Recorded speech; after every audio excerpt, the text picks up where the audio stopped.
네, 글로벌 브랜드 코카콜라가 전면에 한글을 새긴 한정판 제품을 내놓는다라는 아주 반가운 소식입니다. 그리고 좀 약간 놀랄만한 그런 소식입니다. 아, 이런 일이 있을 수 있어 라는 생각이 듭니다.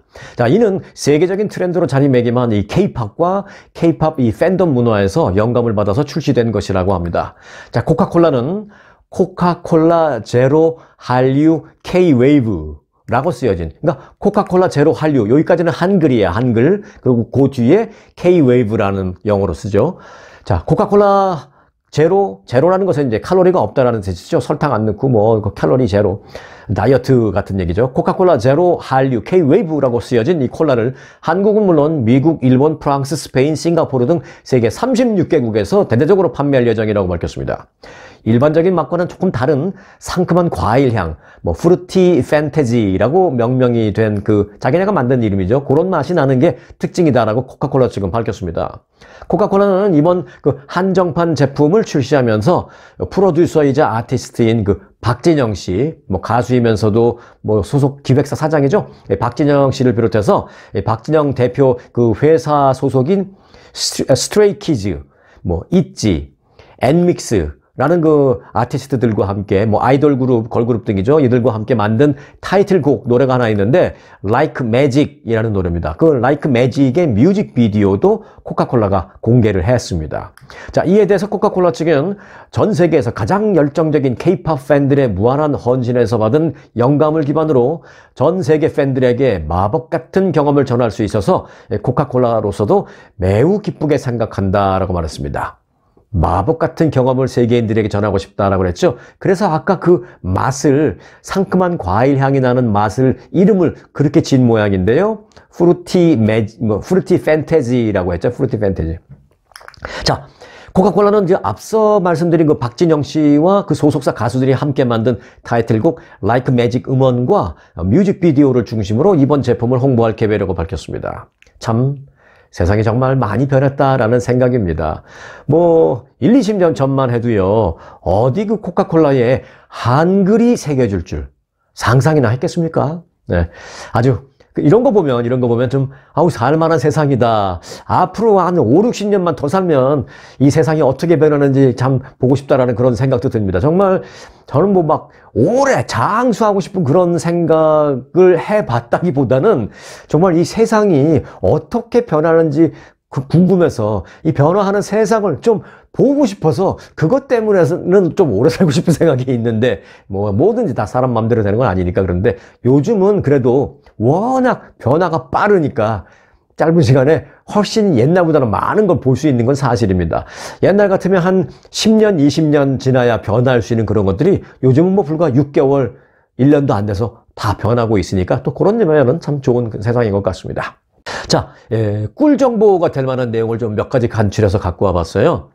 아시아나 항공 미주본부가 한국을 방문하는 여행객들을 위한 봄맞이 트래블 마트 이벤트를 실시합니다. 이 트래블 마트라는 거는요, 매년 봄 그리고 가을, 봄과 가을에 2회, 2차례 실시하는 여행 박람회 같은 겁니다. 한국행 항공권 특가와 경품을 제공하는 이 퀴즈 이벤트가 이제 주요 내용이긴 한데요.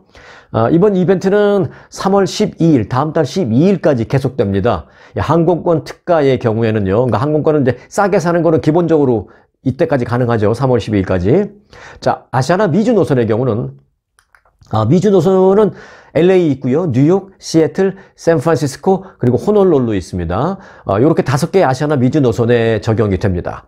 그리고 이제 오늘부터 12월 31일 사이에 출발하는 한국행 항공권을 최대 20% 싸게 구매할 수 있습니다. flyasiana.com에 들어가면 됩니다. 그리고 이제 퀴즈 이벤트도 있는데요. 여기에 참가한 정답자들에게 추첨을 통해서 이 아이폰에서 나오는 거죠. 이 에어팟 맥스. 이건 뭐 젊은 사람도 굉장히 중요하고, 유튜브 같은 거 보실 때도 사실은 이런 거 껴놓고 보시면 좋죠. 상대 다른 사람, 주변 사람들한테 해끼칠 일 없으니까. 자, 퀴즈 이벤트에서 정답자 가운데 추첨을 해서 에어팟 맥스, 또 아이패드도 주고요. JBL 스피커. 이거 굉장히 좋습니다. 이런 걸 경품으로, 상품으로 제공한다고 합니다. 아시아나 항공은 미주 노선 증편 계획도 함께 밝혔는데요. 이 LA 노선은 다음 달 3월을 기점으로 해서 A380을 매일 2회 운항할 예정이라고 합니다. 그리고 이제 시애틀 노선은 5월부터 매일 데일리로 운항을 하고 뉴욕 노선은 야간편을 주 5회 운항하겠다라고 밝혔습니다. 야간편 주 5회는 월, 화, 목, 토, 일입니다. 월, 화, 목, 토, 일. 자세한 내용은 아시아나 항공 웹사이트 flyasiana.com, flyasiana.com 웹사이트를 통해서 확인하시고 거기서 뭐 퀴즈도 하고 당첨도 되고 그렇게 해주시기 바라겠습니다. 이 영상 보시고 들어가서 싸게 사셨다든지 아니면 퀴즈 경품이 돼서 뭐 에어팟이나 뭐 이런 걸 받으셨다고 하시든지 그러면은 뭐 제가 뭐 나눠달라 소리는 안 합니다. 이렇게 좋은 행운을 받았습니다라고 함께 댓글로 이렇게 쉐어해 주시면 고맙겠다. 그 말씀을 제가 좀 드리겠습니다. 그런가 하면요. 이 아메리칸 항공이 국내선 이용에 대한 그 위탁 수화물 가격을 변경한다고 밝혔습니다. 돈 내고 맡기는 거. 아메리칸 항공이 2018년 이후 5년여 만에 위탁 수화물 가격을 조정한다고 발표했습니다. 이에 따라서 국내선은 첫 번째 위탁 수화물 배기지의 경우에는 온라인으로 사전 예약했을 때는 $35. 안 그러고 가서 그냥 현장에서 결제를 할 때는 $40를 부과한다고 밝혔습니다. 그리고 이제 두 옵션 모두 기존에는 이게 이제 $30였습니다. 지금 기존에는 가든 온라인으로 하든 $30인데 이제는 온라인으로 하면은 35, 가면 45 이렇게 되는 거죠. 두 번째 위탁 수화물은 사전 예약 여부와 상관없이 무조건 $45를 내야 한다라는 것입니다. 캐나다 카리브해 및 멕시코 간의 그 항공편에 대한 초과 수화물도 일괄적으로 첫 번째 수화물은 $35, 또 두 번째 수화물은 $45로 조정이 됐습니다. 이건 이제 일괄적입니다. 반면에 조금 깎아주는 것도 있어요. 뭐냐? 이 한도를 초과하는 것. 한도 무게 50파운드인데요. 그 50파운드를 초과한 수화물에 대한 그 수수료는 대폭 좀 인하한다고 밝혔습니다.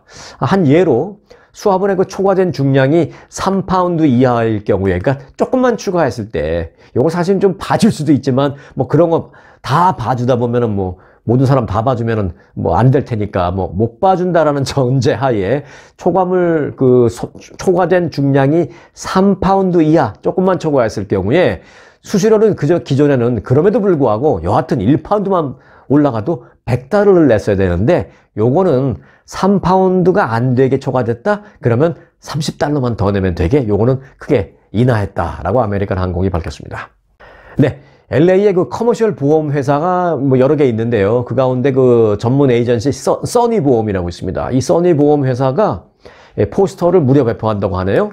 2024년 올해 노동법 포스터를 무료로 배포 그리고 무료로 배송까지 해준다고 합니다. 이 무료 배포는 그럴 수 있는데 무료 배송은 돈이 사실 많이 들어갈 텐데 땡큐네요. 네. 대상은 캘리포니아주에서 사업체를 운영하는 한인 업주들이라고 합니다. 근데 이건 이제 한인 업주라고 하면은 사실 이건 걸려요. 이 차별의 문제가 있죠.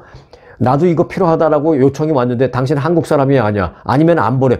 큰일 나죠. 이러면 안 되죠. 그러니까 이제 한인 언론을 통해서 한국말로 우리가 홍보를 하니까 우리 한인들 다 받아갈 대상이 되니까 연락해서 받아가세요. 이렇게 말씀을 드리는 겁니다. 일단 그러나 캘리포니아 주에서 업체가 있어야 되는 것은 맞습니다. 원하면 누구나 연락해서 받을 수가 있습니다.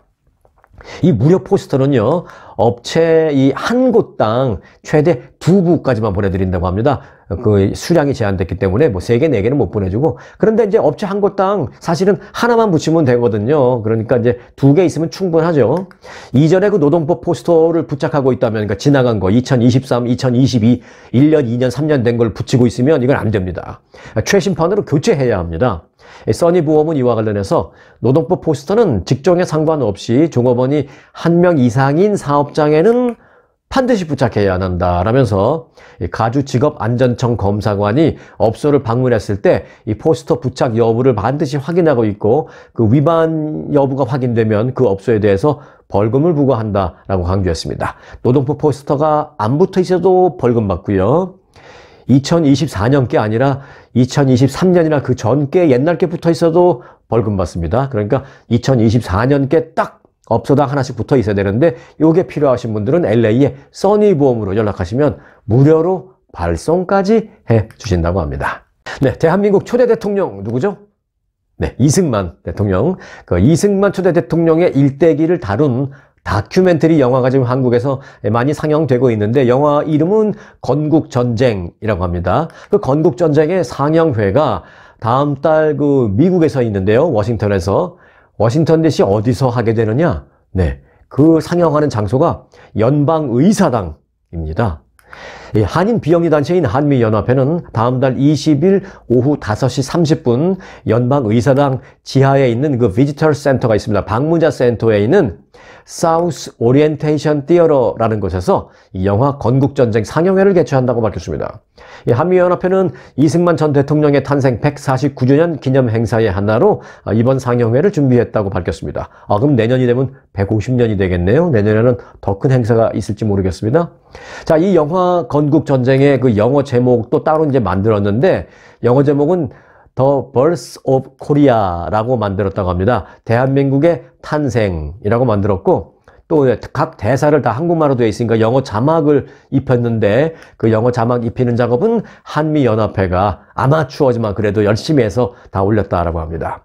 이 한미연합회는 미셸 박스틸 연방하원의원이 적극적으로 도움을 주어서 이게 가능하다라면서 200석 규모의 그 장소 대관을 미셸 박스틸 의원 때문에 완료할 수 있었다라고 말했습니다. 미셸 박스틸 의원 공화당 소속이죠. 그리고 이제 이 건국전쟁이라는 영화는 한국에서도 이제 보수 인사들 위주로 많이 보고 미국에서도 아마 그래서 그런 타겟을 한 것 같습니다. 이 한미연합회는 이어서 뉴욕과 뉴저지, 애틀란타, 메릴랜드, 시애틀, 그리고 휴스턴 등등의 각 한인들이 많은 대도시에서도 이 건국전쟁의 영화를 상영하기 위해서 지금 스케줄을 준비하고 있다라고 밝혔습니다. 제가 이제 여러분들이 계신 그 대도시로 이 영화가 가게 되면 또 그때 잊지 않고 제가 챙기고 있다가 말씀을 드리겠습니다. 그러니까 꼭 구독 눌러 놓으시고 그래서 기다리시고 이 건국전쟁 영화 가면 꼭 보시기 바라겠습니다. 특히 그 이제 뉴욕의 유엔 본부에서도 상영을 할 계획을 갖고 있다고 합니다.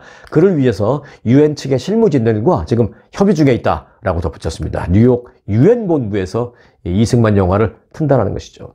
이 상영회에서 미셸 박스틸 의원은 개회사도 하고 폐회사도 하기로 했습니다. 그래서 한미 동맹의 의미를 미셸 박스틸 그 의원이 직접 강조할 예정이다라고 밝혔습니다. 자, 이 영화 건국전쟁이 이제 미국에서 각 도시를 돌면서 이제 상영된다라는 말씀을 드렸는데 한미연합회가 이거 주도적으로 하는 거예요. 이 한미연합회 측은 상영회에 이 한국 정치인 그리고 미국 정치인들도 일부 초청을 하겠다라고 밝혔습니다. 그리고 한국전 참전용사도 초청할 계획이라고 하고요. 미국에 사는 재미 인사 한인들도 VIP를 위주로 해서 좀 초청을 할 계획이라고 밝혔습니다. 그리고 한국에서 유인촌 문화체육관광부 장관도 참석하겠다라는 의사를 밝힌 것으로 알려졌습니다. 자, 이어서 말도 안 되는 가상화폐를 만들어 놓고 전 세계 사람들을 상대로 무려 50조 원의 사기를 친 후 계속 도망 다니다가 여기까지만 말씀드려도 대충 누구 말을 하는지 알겠다 싶으시죠? 누군지 아시겠죠? 여하튼 계속 그렇게 도망 다니다가 몬테네그로라는 나라에서 붙잡힌 한국 사람이죠. 이 권도형이라는 이 한 한국인 스토리 들어보셨을 것이라고 생각이 듭니다만 그가 그렇게 50조 원이라는 말도 안 되는 어마어마한 액수의 피해를 입히고 그렇게 사기를 치고 도망 다니다가 체포되는데 그가 몬테네그로에서 체포는 됐지만 이제 어디서 재판을 받게 될지가 초미의 관심을 끌고 있습니다. 그런데 그게 좀 복잡한 게요. 그의 근거지는 한국이고 또 한국인 피해자가 이제 가장 많고 그렇지만 미국 내에서도 피해자가 상당히 많습니다. 장난 아니게 많습니다. 그렇고 해서 이제 한국은 한국대로 그의 신병을 확보하려고 그의 신병을 한국으로 보내달라라고 하고 있고요. 미국은 또 미국대로 미국으로 보내달라라고 하고 있었습니다. 그리고 본인은 미국보다는 한국으로 송환되기를 원했죠. 교도소를 가더라도 미국보다는 한국이 날터이고요. 또 형량도 한국이 훨씬 약할 거라고 판단했기 때문입니다. 그런데 그게 이제 결정이 났습니다. 몬테네그로 법원이 가상화폐 테라 루나라는 사기를 친 그 폭락 사태의 핵심 인물 사기꾼 권도형 이 테라폼 랩스 대표에 대해서 미국으로 가라. 미국 송환을 결정했다라고 현지 일간지 포베다가 보도하고 있습니다. 이 법원은 권도형이 금융운영 분야에서 저지른 그 범죄 혐의로 그를 기소한 미국으로 인도될 것이다라고 발표했습니다. 그러니까 미국 정부에서도 그를 법적으로 서류적으로 기소해 놓고 있는 상태고 한국도 물론 그런 상태인데 몬테네그로 법원은 미국으로 송환 결정을 한 것입니다. 이 현지 매체는 법원이 그 권 씨에 대한 한국의 범죄인 인도 요청은 기각했다라고 덧붙였습니다. 한국과 미국 모두 권 씨 송환을 청구한 바 있는데 결과가 그렇게 나온 겁니다. 권 씨의 송환 결정이 나온 것은 그가 이제 지난해 3월 1년 전쯤이죠. 몬테네그로에서 체포된 지 11개월 만입니다. 도피 기간으로 따지면 도망 다닌 지 22개월 만에 그때 체포된 것이고요. 권도형의 그 현지 법률 대리인 고란 로디치라는 변호사는 권 씨가 법적으로 미국이 아닌 한국으로 송환돼야 한다라고 주장을 해왔는데 결론은 이렇게 되었습니다. 정치적 판단이 아닌 법원이 순수하게 법률에 근거해서 송환국을 결정해야 한다면 권 씨가 당연히 한국으로 송환되는 것이 마땅하다라고 변호사는 강변을 했습니다마는 몬테네그로 법원은 미국으로 보낸다는 결정을 내리고 말았습니다. 권 씨의 미국 송환을 이제 결정해서 미국에 이제 가서 권 씨를 데려올 겁니다. 미국에 오면 큰일 났죠, 이제 권도영 씨는. 결국 결정의 근거는 그런데 뭐냐 그러면 왜 미국으로 보냈느냐? 그건 몬테네그로 법원이 공개하지 않았습니다. 그 이유는 자, 지난 2022년 테라 루나라는 이 테라하고 이제 루나 가상화폐로 인해서 이제 폭락 사태를 만들어서 전 세계 투자자의 피해 규모가 무려 50조 원에 이르고 있는 것으로 추산되고 있습니다. 권도영 씨가 그런데 이제 미국에 인도된다면 중형을 선고받을 것으로 예상됩니다. 당연히 여러분들도 그런 예상 하시죠. 한국은 이제 경제사범의 최고 형량이 약 40년입니다. 뭐 판례를 보면 우리가 알 수 있죠. 경제사범의 경우에는 최고 형량이 약 40년입니다만은 미국은 이걸 개별 범죄마다 형을 매기잖아요. 요거에 대해서 몇 년, 요거에 대해서 몇 년. 그래서 이걸 다 더해버리잖아요. 그래서 뭐 어떤 사람은 뭐 120년 받는 사람도 있고 160년 받는 사람도 있고 막 그러잖아요. 그래서 미국은 이런 형을 매 그 혐의점마다 형을 매겨서 합산하는 병과주의를 채택하기 때문에 권도영의 경우에는 이렇게 미국식으로 하면 100년 이상의 징역형도 가능하다라는 전망이 나오고 있습니다. 그러니까 권도영이 죽어라 미국으로 안 오고 한국으로 가려고 그렇게 애를 썼지만 안 된 거죠. 수많은 사람들을 파탄나게 만들고 본인은 호의호식하려고 했는데 이제 미국으로 송환되게 됐으니까 미국에서 아주 지대로 처벌받을 것으로 보이고 있습니다. 미국에 오면 또 미국에서 그에 대한 재판이 어떻게 진행되고 또 형량이 어떻게 되고 다 나올 겁니다. 또 제가 그 챙겨서 여러분들에게 전해드릴 테니까 구독 눌러놓고 기다리고 계시기 바라겠습니다. 자, 대한민국의 제주도 참 아름다운 섬이죠. 그런데 제주도에 한라산이 있잖아요. 한라산을 보면 늘 우리가 생각하는 게 자, 저게 활화산일까 휴화산일까, 그러니까 아직도 라이브한 그런 화산일까 아니면 휴화산일까 잠시 쉬고 있는 화산일까 아니면 사화산일까 아예 이제 끝난 화산일까 그런 생각을 하게 되는데 여기에 대한 국제적인 연구 결과가 나왔습니다. 자, 제주도의 한라산이 19만 년 전부터 가깝게는 2600년 전까지 장기간에 걸쳐서 반복적인 화산 활동으로 형성됐다라는 내용의 보고서가 나올 예정입니다. 제주도 세계유산본부에 따르면 한라산 지질은 Y 계곡 일대의 그 조면암이 약 19만 년 전으로 가장 오래됐고, 그러니까 이제 예를 들면 쉽게 생각하면 이거예요. 별로 뭐 아무것도 없던 이 둔덕에서 화산이 폭발하면서 이제 그게 쌓여서 큰 한라산이 만들어졌다 그 얘기죠. 그런데 가장 오래된 게 19만 년 전이고, 그리고 이제 한라산 동측면 돌오름이라고 있습니다. 그 돌오름은 가장 이게 새 거래요. 약 한 2600년 전에 형성돼서 가장 젊은 것으로 조사됐다고 합니다. 이에 따라서 약 19만 년 전부터 약 2600년 전까지 화산 활동이 반복적으로 발생해서 현재 그 한라산의 지금 같은 모습에 이르렀다라는 것입니다. 특히 그 동쪽의 그 돌오름 거기서의 그 화산 분출 기록은 현재까지 밝혀진 제주도의 화산 활동 가운데 가장 젊은 화산 활동으로 밝혀졌습니다. 일반적으로 지질학에서는 10,000년 이내의 화산 활동 기록이 있는 화산을 활화산으로 분류합니다.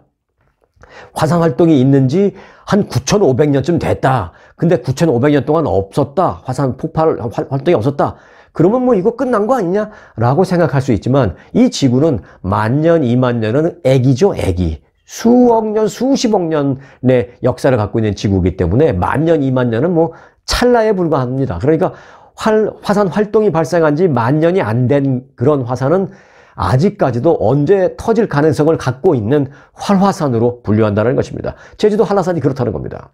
제주도의 경우 세종실록 지리지 그리고 고려사 또 동국 여지 승남 등 역사서에서 이 화산 활동을 목격했을 것으로 추정할 수 있는 기록들도 있습니다. 그래서 세계 화산 백과사전에 이미 활화산으로 분류 표기되어 있습니다. 세계유산본부는 이번 한라산 지질도 발간을 통해서 한라산을 비롯해 제주 곳곳에서 화산 활동이 반복적으로 계속되었음을 새롭게 인식할 수 있을 것으로 기대되고 또 한라산을 또 세계에 이참에 널리 알릴 수도 있을 것이다 라고 밝히고 있습니다. 세계유산본부는 지난 2016년부터 지난해까지 한라산 지질조사를 진행했습니다. 그래서 그 결과를 토대로 지금 이런 결과를, 자료를 발표한 건데, 조만간 그 결과를 잘 취합해서 정리해서 한라산 지질도라는 것을 발간할 예정이다. 라고 밝혔습니다. 자, 이어서 보너스 뉴스 전해드리겠습니다. 오늘 보너스 뉴스 제목은 부산 초고층 빌딩에서 뛰어내린 낙하산맨입니다. 아니, 뭐, 아이언맨, 슈퍼맨, 뭐, 스파이더맨은 다 들어봤어도 낙하산맨은 뭐야? 라고 하실 수 있는데요. 자, 스토리는 이렇습니다. 얼마 전 부산의 초고층 아파트 LCT, 굉장히 높죠. LCT 99층 전망대에서 낙하산을 타고 밑으로 뛰어내린 외국인이 있었습니다. 이 문제와 관련해서 한국 경찰이 수사를 하고 있는데요. 일단 그는 미국인 남성 유튜버인 것으로 확인이 되었습니다. 그럼 이 일은 언제 일어났느냐? 지난 한국 시간 15일 아침 7시쯤 부산 해운대구 이 중동 LCT 건물 99층 전망대에서 외국인 2명이 낙하산을 타고 뛰어내리고 있습니다. 라는 시민 신고가 경찰에 접수됐습니다. 경찰은 LCT 주변 공유 숙박업소, 에어비앤비 뭐 등등등을 상대로 해서 계속 탐문 수사를 벌이고 조사를 한 결과, 왜냐면 경찰이 출동했을 때는 이미 뭐 낙하산 타고 다 지상으로 내려와서 도망간 상태니까 미국인 유튜버를 용의자 가운데 한 명으로 보고 지금 추적하고 있다라고 밝혔습니다. 탐문 수사한 결과 신상을 어느 정도 확보한 거죠. 그리고 한 명이 더 있다고 하는데 다른 한 명에 대해서는 아직 신원을 특정하지 못했다라고 합니다. 이 미국인 남성 유튜버는 이 LCT 낙하 장면을 자신의 유튜브에도 올린 것으로 알려졌습니다. 아하, 그러니까 잡기 쉽죠. 그 유튜브 영상이 퍼질 테니까. 자, 경찰은 이 미국인 유튜버가 낙하산 활강을 계획하고 한국에 입국해서 부산에 4월 정도 머물다가 이 계획을 실행한 뒤에 곧바로 자신의 신원을 파악하기 전에 잽싸게 출국해버린 것으로 보고 있습니다. 경찰은 해당 남성이 건물의 화물 엘리베이터로 99층 전망대까지 올라간 뒤에 영업시간이 시작되기 전 이른 아침에 전망대로 들어가서 활강을 해버렸기 때문에 주거 침입죄가 성립하는 것으로 보고 있다는 것입니다.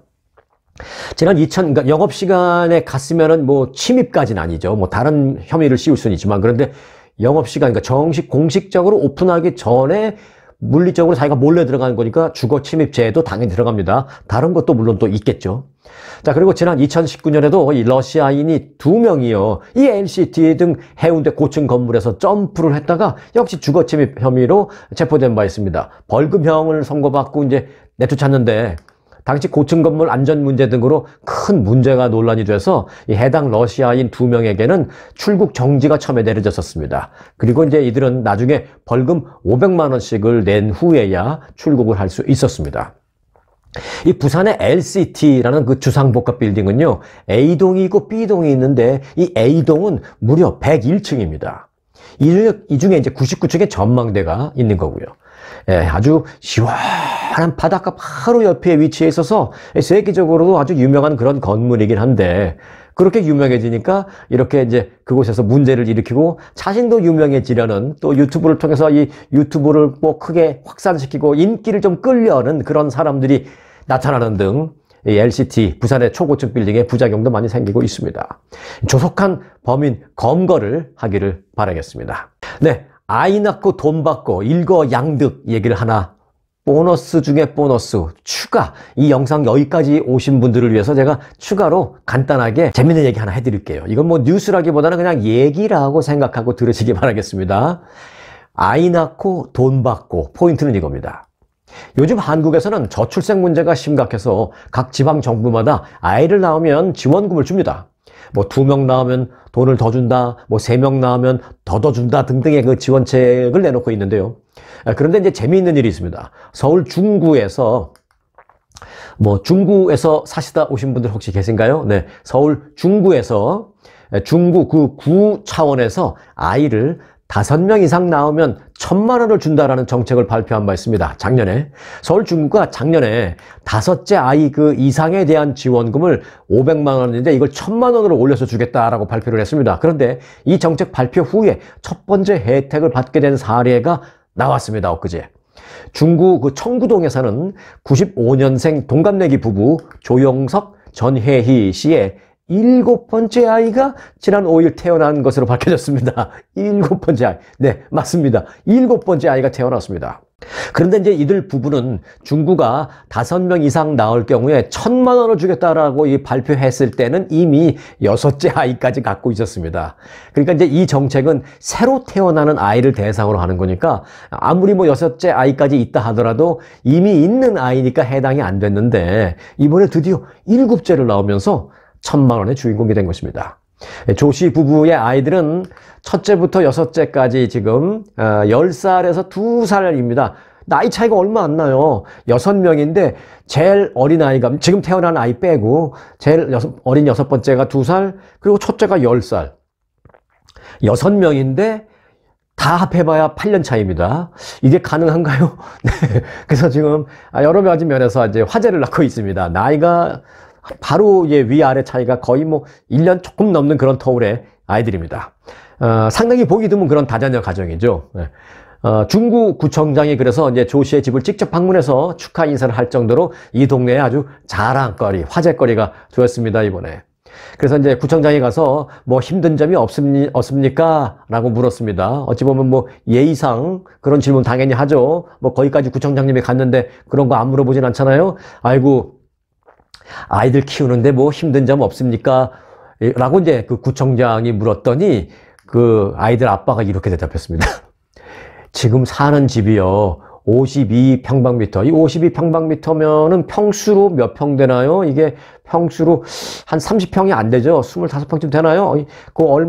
좁죠? 그러니까 이제 아이들이 6명인데. 그리고 하나 더 태어났으니까 지금 사는 집이 52평방미터 작은 집인데 아이들이 이제 점점 더 커가면서 좀 더 넓은 집이 필요할 것 같다는 생각을 자꾸 합니다. 거기다 또 한 명 더 태어났습니다.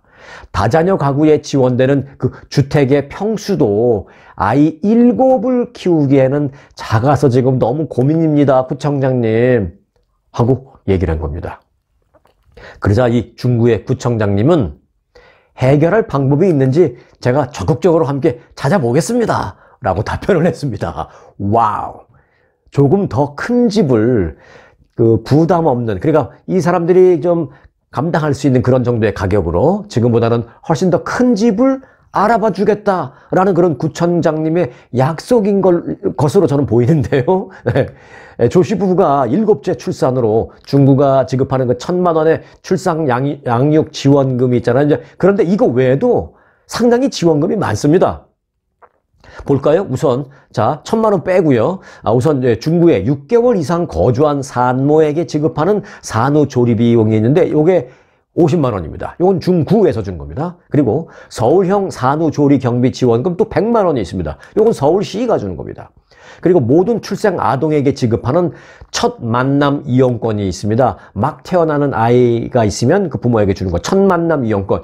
이게 300만 원 포인트인데 이거는 이제 캐시로 주는 것이 아니라 뭘 많이 살 수 있는 그런 생활 포인트로 주는데 300만 원 값어치가 있는 거죠. 300만 원 포인트. 이건 중앙정부, 국가가 주는 겁니다. 그리고 2살 미만 아동에게 지급하는 부모 급여 매달 100만 원이 있습니다. 이거 2살 될 때까지. 그러니까 2년이라고 보면 되죠. 2년 동안 매달 부모에게 주는 돈 100만 원이 있습니다. 이것도 국가가 주는 겁니다. 이렇게 다양한 혜택을 이 사람들은 받을 전망입니다.